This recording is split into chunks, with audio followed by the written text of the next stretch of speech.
ಶಂಭೂರಾಮ ಯಾಕೋ ಬೇಜಾರದಲ್ಲಿದ್ದಾನೆ. Rain coat ಹಾಕಿದ ತಕ್ಷಣ ನನಗೆ ಸಿಟ್ಟು ಬರುತ್ತೆ.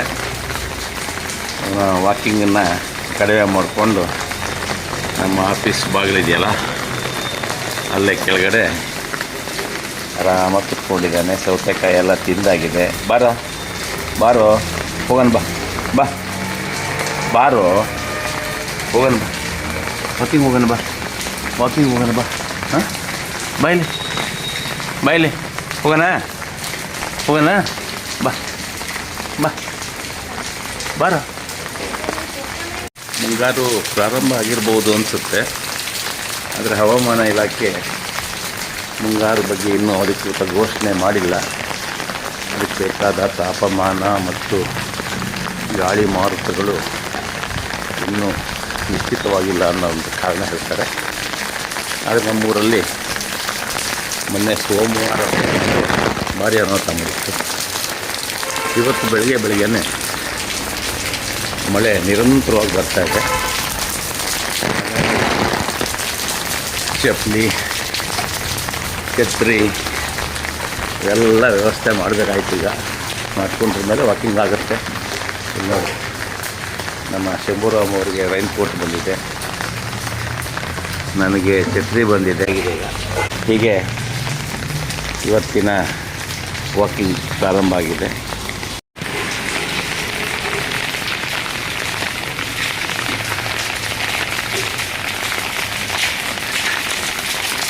ಮಳೆ, ಮುಂಗಾರು ಮಳೆ. ಇನ್ನು ಕಳೆದ ವರ್ಷ ಈ ಟೈಮಲ್ಲಿ 24-25ಕ್ಕೆ ಮೇ ಪ್ರಾರಂಭ ಆಗಿತ್ತು. 10 ದಿನದಲ್ಲಿ ಕಳೆದ ವರ್ಷದ ಮುಂಗಾರಲ್ಲಿ ಅತಿ ಹೆಚ್ಚು ನೀರಾಗಿತ್ತು. ಆದರೆ ಈ ವರ್ಷ ಮುಂಗಾರು ಪ್ರಾರಂಭ ವಿಳಂಬ ಆಗಿದೆ. ಇವತ್ತು ಆಲ್ಮೋಸ್ಟ್ 5ನೇ ತಾರೀಕು. ಮಳೆ ಬರ್ತಾ ಇದೆ. ಆದರೆ ಈ ವರ್ಷದ ಮುಂಗಾರು ಅಷ್ಟು ಚೆನ್ನಾಗಿ ಆಗಲ್ಲ ಅಂತ ಹವಾಮಾನ ತಜ್ಞರು ಹೇಳ್ತಿದ್ದಾರೆ. ಹಾಗಾದರೆ ಹೇಗೆ ಅಂತ ಗೊತ್ತಿಲ್ಲ. ಅವರು ಕಳೆದ ವರ್ಷದ ಮಳೆಗೆ ಲಿಂಗನಮಕ್ಕಿ ಅಣೆಕಟ್ಟು ತುಂಬಿತ್ತು, ತುಂಗಭದ್ರಾ ಅಣೆಕಟ್ಟು ತುಂಬಿತ್ತು. ಅದೇ ರೀತಿ ನಮ್ಮ ಹಳ್ಳಿಗಳ ಕೆರೆ ಕಟ್ಟೆಗಳು ಬಾವಿಗಳು ಎಲ್ಲ ತುಂಬಿತ್ತು. ಈ ವರ್ಷದ ಮಳೆಯಲ್ಲಿ ಕಡಿಮೆ ಆದರೆ ಮಳೆ ಅಸಾಧ್ಯತೆ ಕಡಿಮೆ ಆಗ್ಬೋದು. ಹಾಗಾಗಿ ಹವಾಮಾನದ ಬಗ್ಗೆ ಏನಂತ ಹೇಳೋಕ್ಕಾಗಲ್ಲ. ಒಳ್ಳೆಯ ಮಳೆಯನ್ನು ನಿರೀಕ್ಷೆ ಮಾಡೋಣ.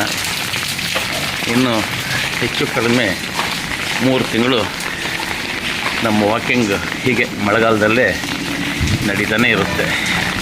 ನಮ್ಮದು ಶಂಭೂರಾಮನ ವಾಕಿಂಗ್. ಅದಕ್ಕೆ ನಾವು ತಯಾರಾಗಿದ್ವಿ. ಅದೇನು ಅನಿಸಲ್ಲ, ಅದು ಅಭ್ಯಾಸ ಆಗಿರೋದ್ರಿಂದ ಮಳೆ ಇದೆ ವಾಕಿಂಗ್ ಹೋಗಬಾರ್ದು ಹಂಗೇನು ಅನಿಸಲ್ಲ. ಅದರೊಂದು ದೀರ್ಘಕಾಲದ ಬೇಸಿಗೆಯಿಂದ ಇದ್ದಕ್ಕಿದ್ದಂಗೆ ಮಳೆ ಪ್ರಾರಂಭ ಆದಾಗ ಪ್ರಾರಂಭದ ದಿನದಲ್ಲಿ ಸ್ವಲ್ಪ ಅಡೆತಡೆ ಅನಿಸುತ್ತೆ. ಆದರೆ ಇದು ಅನಿವಾರ್ಯ ಕೂಡ ಆಗಲೇಬೇಕು. ಬಾರೋ ಹೋಗೋಣ ಬಾ.